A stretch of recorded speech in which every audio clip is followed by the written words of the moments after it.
Hello, everybody, and welcome to Church at Home with Rachel, take two for this Friday. It just occurred to me that I forgot to lower my microphone, so the other one you couldn't hear. So I'm trying this again. It's just been that kind of week. Normally, Friday is a feel good Friday, and so this week I'm struggling a little bit to find the feel good in this. Here's the thing.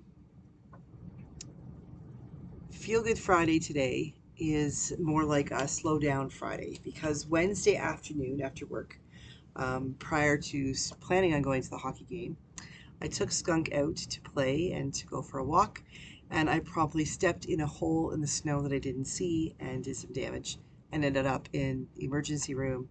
Thank heavens for universal healthcare in Canada. I was there for 4 hours. They did x-rays, told me I'd sprained my ankle, needed to come back the next day, Thursday, for an ultrasound to see if I'd done any other damage.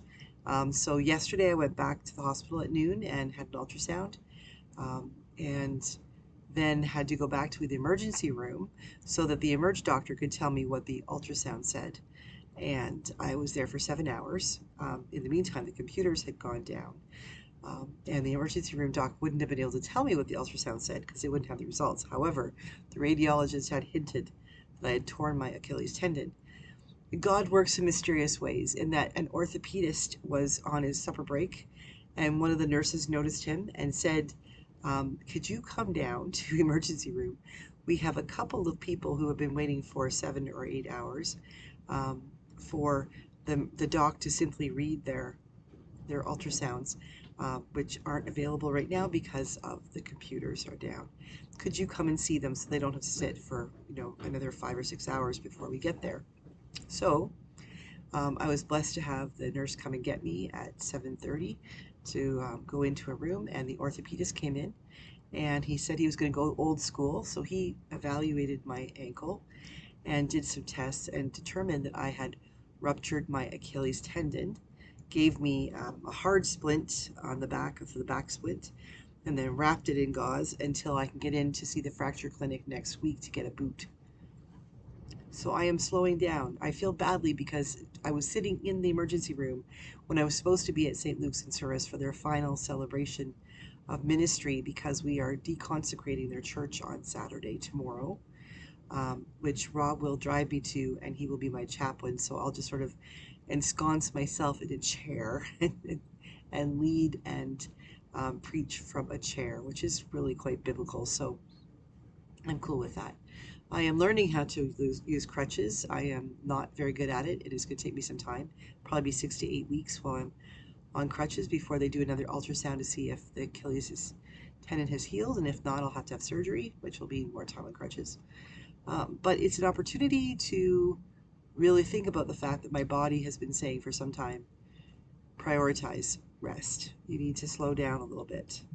And I know not just my job, but many of us, our jobs feel like, especially in this day and age, that we just have to go, go, go, and there's no time to stop until such time as we have to.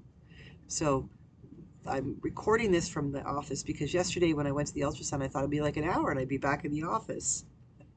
And I never came back. And so all my stuff, including my house keys, were here. So I'm working in the office today until Rob can come pick me up after his school.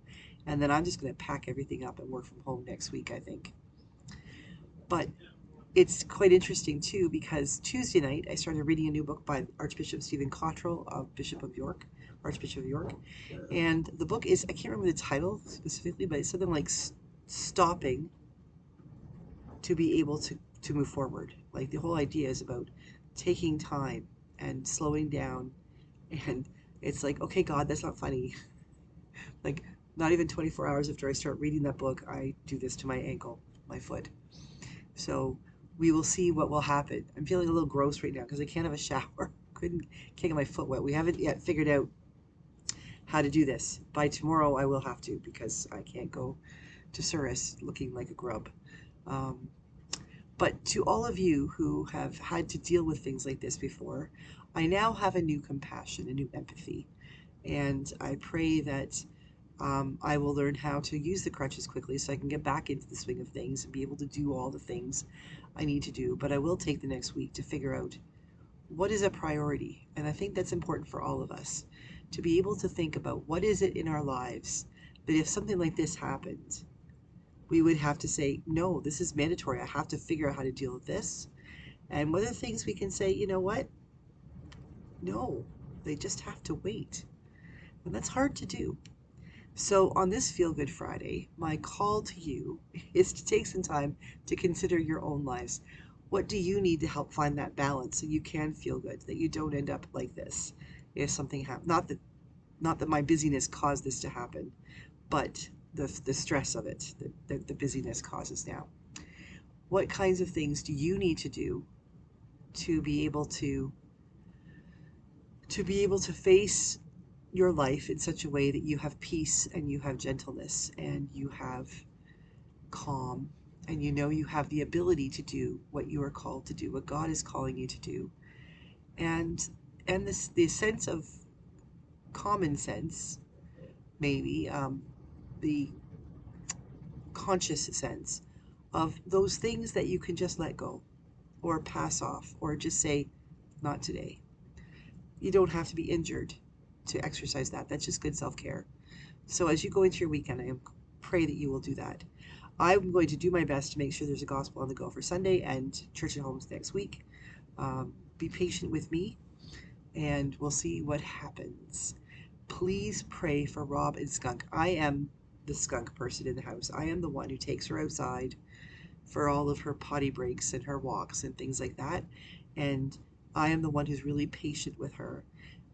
Rob is the alpha, and he is more, they have a different relationship than Skunk and I do. And now he is responsible for all of those things.